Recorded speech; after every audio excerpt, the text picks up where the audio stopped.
مجھے بیٹی سے اپنا عشق ثابت کرنے کی خاطر اسے تقلید کے قابل بنانا ہے. میں ایکچولی چائلڈ میرج کے شکار ہوئی تھی. اچھا. اور میں 14-15 سال کی عمر میں ایک پیاری سی بیٹی کی ماں بنی تھی. کیا آپ سرائکیوں کے بہت خلاف ہیں؟ ذرا اس میں بتائیے گا کہ اس کی کیا حقیقت ہے. اس کا بڑے مزے کا بیک گراؤنڈ ہے. گفٹ آفر کر دیتے ہیں یا ہم ان کو ٹریول ایکسپینسز وغیرہ جو ہیں وہ کر دیتے ہیں. اس طرح بھی لوگ کوشش کرتے ہیں. محبت کیا ہے اور اسپیشلی یک طرفہ محبت کیا ہے؟ بجز زلف جانا یہ عاشق نرے سنواریں گے کیا اور بگاڑیں گے کیا.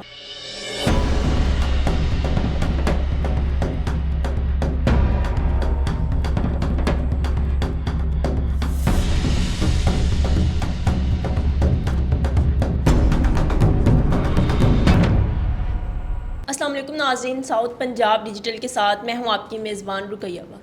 ناظرین، آج ہمارے ساتھ ایک ایسی شخصیت موجود ہیں جو اپنے احساسات، جذبات اور لفظوں کو عملی جامہ پہناتی ہیں، جو کہ ساؤتھ پنجاب کی آواز ہیں. جی ہاں، میں بات کر رہی ہوں ایک بہترین شاعرہ نوشین فاطمہ کی. السلام علیکم. وعلیکم السلام. کیسی ہیں آپ؟ میں بالکل ٹھیک الحمدللہ، تھینک یو. نوشین، مجھے یہ بتائیے گا کہ نوشین فاطمہ ہے کون؟ نوشین فاطمہ ایک بہت ہی کمپلیکیٹڈ پرسنالٹی ہے. شاید ہر شاعر ہوتا ہے، بالکل ایسے ہی، بہت سی متضاد کیفیات میں سے گزرنے والی. لیکن سب سے اچھی کوالٹی جو ہے وہ یہ ہے کہ نوشین فاطمہ اپنے جذبات کو فوری طور پر ریئیکٹ کر کے ضائع نہیں کرتی. اچھا. وہ انہیں پروسیس کرتی ہیں، چینلائز کرتی ہیں، پھر انہیں اپنے اشعار میں بیان کر دیتی ہیں. نوشین، شاعری کا جو آپ کا سفر تھا اس کا آغاز آپ نے کیسے کیا اور کب جو ہے آپ نے اس شاعری کا سفر جو ہے وہ اپنا شروع کیا تھا؟ بڑا ٹریجک سا سوال ہے ایکچولی، کیونکہ عموماً یہ تاثر پایا جاتا ہے کہ شعراء جو ہیں وہ دل ٹوٹنے پر یا محبت میں ناکام ہونے پر شاعری کی طرف آتے ہیں. میں ایکچولی چائلڈ میرج کے شکار ہوئی تھی. اچھا. اور میں 14-15 سال کی عمر میں ایک پیاری سی بیٹی کی ماں بنی تھی. Then I lost her when she was 9 months old. اچھا. تو بیسکلی میں نے اپنی پہلی نظم جو ہے اپنی بیٹی کے لیے کہی تھی ان کی وفات کے بعد. اچھا. تقریباً آپ کتنے ایئرس کی تھیں جب آپ کی جو ہے وہ شادی ہوئی تھی؟ I was 14 years old barely. اچھا. 14 ایئرس کی ایج میں آپ کی شادی ہوئی تھی؟ ایگزیکٹلی. یہ وہ چیزیں ہیں جن پر میں بات بھی کرتی ہوں اور میں اویئرنیس بھی پھیلانے کی کوشش کرتی ہوں لوگوں تک، یہ کہ اس چیز سے بچیں لوگ اور ایسا نہ کریں. اچھا نوشین، پھر وہ شادی آپ کی چلی یا ختم ہو گئی؟ نہیں، وہ شادی میری نہیں چلی تھی. اس کی obvious ریزن ہے، جیسے میں بتا رہی ہوں کہ میں بہت چھوٹی تھی، مجھے بہت ساری باتوں کا نہیں پتہ تھا، تو وہ شادی پھر میری نہیں چلی. اچھا نوشین، آپ کو اپنا کوئی پہلا شعر یا مشاعرہ کوئی یاد ہے؟ جی، پہلا مشاعرہ مجھے یاد ہے، اور میری خوش قسمتی ہے کہ پہلا مشاعرہ ہی میرا بڑا بہترین ہوا تھا. اظہر فراز صاحب ہمارے بڑے سینئر اور اچھے شاعر ہیں، ان کی صدارت میں ہوا تھا. جی، اور یہ ہے بات 2017 کی. اچھا. 2017 میں آپ نے اپنا پہلا شعر اور ہاں، پہلا مشاعرہ میں نے 2017 میں پڑھا تھا. میں نے اپنا پہلا شعر جو ہے وہ 2015 میں کہا تھا. اچھا، جو آپ نے اپنا پہلا شعر کہا تھا ذرا وہ ہمیں سنائیں. وہ ایک نظم تھی، وہی جو میں آپ سے اس کے 2-4 جو جملے ہوں. جوانی اس شجر کو سینچنے میں ہی گزرتی جا رہی ہے، جس پہ میرا حق نہیں ہوگا، پر اس کے سائے سے پھل سے کئی نسلیں جڑی ہوں گی. بہت ہی بے ضرر ہے عشق میرا، بے غرض بھی ہے، مگر پھر بھی یہ لا حاصل نہیں ہے. شجر ہوتا ہے جب کوئی ثمر آور، تو مالی کی تھکی جھولی دعاؤں سے ہری ہو جایا کرتی ہے، تھکاوٹ کے سیاہ اور زرد رنگوں سے بری ہو جایا کرتی ہے. مجھے بیٹی سے اپنا عشق ثابت کرنے کی خاطر اسے تقلید کے قابل بنانا ہے. جوانی اس شجر کو سینچنے میں ہی گزرتی جا رہی ہے، جس پہ میرا حق نہیں ہوگا. بہت خوب، بہت خوب. شکریہ. آپ نے جو اپنے جذبات کو اس میں اظہار کیا بہت خوب. اچھا نوشین، آپ کا سب سے پسندیدہ موضوع کون سا ہے جس پر آپ کو لکھنا سب سے زیادہ پسند ہے؟ میں کوشش کرتی ہوں کہ میں سماج کی عکاسی کروں، اور اس کے اندر بھی خاص طور پر خواتین کے حوالے سے جو ڈیفیکلٹیز ہیں، جن چیزوں کو بہت زیادہ عورتوں کے لیے مشکل کر دیا گیا ہے، ان پر میں بات کرتی ہوں. اسی طریقے سے جو اب بدلتی دنیا کے ساتھ ہمارے رویے تبدیل ہو رہے ہیں، اور ہم سے جو لوگ ایکسپیکٹ کرتے ہیں نا، وہ ایکسپیکٹیشنز بھی تبدیل ہو رہی ہیں. ان میں ہمارے رشتے ہیں، ہمارے سرکلز ہیں، یا کولیگز کہہ لیں، اوور آل سوسائٹی ہم سے ایز وومن اب ایک مختلف چیز ایکسپیکٹ کرتی ہے. بالکل ایسے ہی. اس کو سمجھنا، اس کو اس کے ساتھ کوپ اپ کرنا سب سے بڑی بات ہے.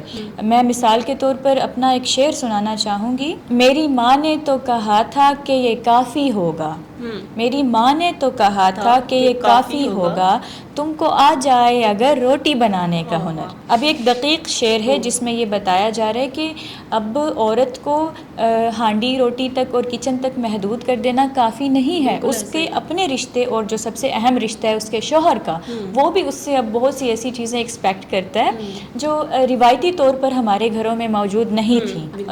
اسی طرح ایک اور شعر ہے کہ عورت کی اسٹرگل پہ کہ اور اب کے جب کھڑکیاں سبھی کھول دی گئی ہیں، اب کے جب کھڑکیاں سبھی اور اب کے جب کھڑکیاں سبھی کھول دی گئی ہیں، میں اگلی کوشش میں کچھ نظارے بدل رہی ہوں. کہ اسٹرگل کبھی بھی انف نہیں ہوتا. آپ نے راستے بنا لیے، کھڑکیاں کھول دی، اب آپ اپنی مرضی کے نظارے بھی پیدا کر سکتے ہیں. اس پہ کام کریں. نوشین بہت خوب، آپ نے بہت اچھا جواب دیا. اسی پر نا میرا آپ سے کویشچن ہے کہ آج کل یہ تاثر جا رہا ہے کہ آپ سرائکیوں کے بہت خلاف ہیں، ذرا اس میں بتائیے گا کہ اس کی کیا حقیقت ہے؟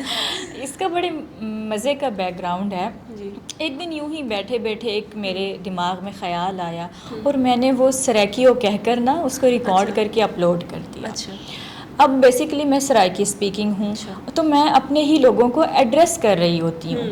تو میں سرائکیوں کہہ کے جو بات کہتی ہوں تو وہ سننے والا پرسنل ہو جاتا ہے. اگر وہ سرائکی ہے تو اسے لگتا ہے کہ یہ مجھے ہی تنقید کا نشانہ بنا رہی ہے، جبکہ ایسا نہیں ہے. میں یہ کوشش کر رہی ہوتی ہوں کہ سرائکیوں تک وہ بات پہنچے. اچھا نوشین، مجھے یہ بتائیں کہ کیسے کیسے فینس جو ہیں وہ آپ کو ملتے ہیں، کیونکہ آپ ایک بڑا نام ہے ساؤتھ پنجاب کا، بہت فین فالوئنگ ہے آپ کی، اور کوئی ایسا فین ہو جو آپ کو یاد رہ گیا اور آج تک نہ بھولا ہو؟ اکثر لوگوں کی یہ کوشش ہوتی ہے کہ آپ کو پتہ ہے نا، کچھ لوگ ہوتے ہیں وہ اپنے تئیں پریشان ہوتے رہتے ہیں کہ پتہ نہیں یہ اس کی زندگی کیسی ہے، پتہ نہیں ان کی انکم کیسی ہے، تو چلے ہم ان کو یہ گفٹ آفر کر دیتے ہیں، یا ہم ان کو ٹریول ایکسپینسز وغیرہ جو ہیں وہ کر دیتے ہیں. اس طرح بھی لوگ کوشش کرتے ہیں. یہ ان کی اچھائی ہے، بھلائی ہے، لیکن میں ہمیشہ اس چیز کو جو ہے وہ بسد احترام منع کر دیتی ہوں. آپ کو پتہ ہے کہ جو چیز پہلی دفعہ ہوتی ہے نا، اس کی ایک الگ ہی یاد ہوتی ہے، ایک بڑی پیاری سی نا. اسی طرح میں اپنی پہلی فین کا ذکر کروں گی. مجھے ان کا نام تو نہیں پتہ، لیکن 2018 یا 19 کی بات ہے کہ ہم لوگ میں فیملی کے ساتھ ایک پارک میں گئی ہوئی تھی. اور میں بڑی ایڈونچرس طبیعت تھی میری ان دنوں میں خاص طور پر، تو مجھے ڈینجرس رائڈز وغیرہ یہ چیزیں ٹرائی کرنے کا شوق تھا. تو ہم رائڈ ٹرائی کر رہے تھے. وہ میرے سامنے والی سیٹ پہ بیٹھی تھی اسی رائڈ پہ نا، اور وہ مجھے دیکھ کے یوں ویو کر رہی تھی. تھوڑی دیر تو مجھے سمجھ ہی نہیں آئی کہ یہ کس کو اشارہ کر رہی ہے نا، تو میں ذرا کنفیوز ہو گئی. لیکن جب دوبارہ میری اس پہ نظر پڑی تو اس نے دوبارہ ویو کیا نا.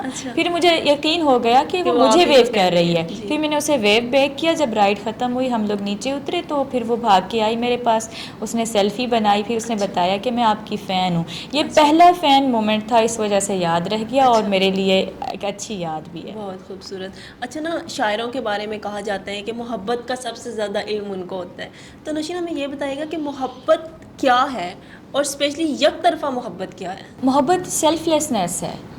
آپ محبت کی کئی صورتیں ہیں، کئی قسمیں ہیں. یک طرفہ محبت کرنی تو چاہیے، لیکن آپ کو اس کا انتظار کرتے کرتے اپنی زندگی برباد نہیں کرنی چاہیے. آپ کو وہیں تک نہیں رہنا چاہیے. آپ کو ہر چیز بالائے طاق رکھ کے اپنے باقی رشتے، اپنی ذمہ داریاں، اپنے باقی کام، وہ سب نہیں چھوڑ کے اس کے پیچھے خوار نہیں ہونا چاہیے. پہلا شاعر ہے جو ایسا کہہ رہا ہے. ایسا ہی ہے. میرے تھوڑے مختلف خیالات ہیں. تو میں یہ کہوں گی کہ دیکھیں نا، اللہ تعالیٰ نے آپ کو اس دنیا میں بھیجا ہے. آپ کا بطور انسان بڑا عرفہ مقام ہے. وہ لوگ اذیت پسند ہوتے ہیں جو کئی سال 15 20 سال اس شخص کے تصور میں اور اس شخص کے خیال میں گزار دیتے ہیں. کیونکہ میں سمجھتی ہوں کہ شاعر کو، جیسے اقبال نے کہا تھا کہ خودی کا ایک کنسیپٹ دیا تھا. تو انسان کو اپنی ذمہ داری پوری کرنی چاہیے جو اللہ تعالیٰ نے اسے دے کے بھیجا ہے. وہ اپنے لیے کیوں ایکسٹرا ٹارگٹس، ایکسٹرا برڈنز بنا لیتا ہے دنیا میں، اور پھر اس کے پیچھے اپنی پوری زندگی خراب کر لیتا ہے. یک طرفہ محبت آپ کریں. اگر اللہ تعالیٰ نے آپ کے دل پہ محبت اتار دی ہے تو یہ اس کا انعام ہے. آپ ضرور کریں. لیکن اگر آپ کو رد عمل نہیں مل رہا تو آپ اپنی زندگی برباد نہ کریں. صحیح. بہت پہلے مرتبہ کسی شاعرہ کے جو یا شاعر کے میں نے مختلف جو ہے وہ پوائنٹ آف ویو دیکھا ہے، ورنہ شاعر اکثر یہی ہوتے ہیں کہ زندگی اپنی محبوب کے پیچھے جو ہے وہ گوا دیتے ہیں پوری. ایسا ہی ہے، وہ دیکھیں نا اس کے اندر آپ کوئی دوسرا محبوب بالکل. نہ چنیں، آپ کو شادی نہیں کرنی آپ مت کریں، بالکل لیکن کہنے کا مطلب یہ ہے کہ آپ اس کی محبت کا تصور خوبصورت تصور ہوتا ہے. بالکل آپ میری بات سمجھیں نا کہ محبت تو ایک خوبصورت احساس ہے، ایک لطیف احساس ہے، تو آپ اس کے تصور میں زندگی گزار سکتے ہیں اور اچھے طریقے سے گزار سکتے ہیں. ضروری نہیں ہے کہ آپ مجنوں کا پاگل کا لیبل لگوائیں، آپ ڈرگ ایڈکٹ بن جائیں، آپ ضائع ہو جائیں، یہ ضروری نہیں ہے.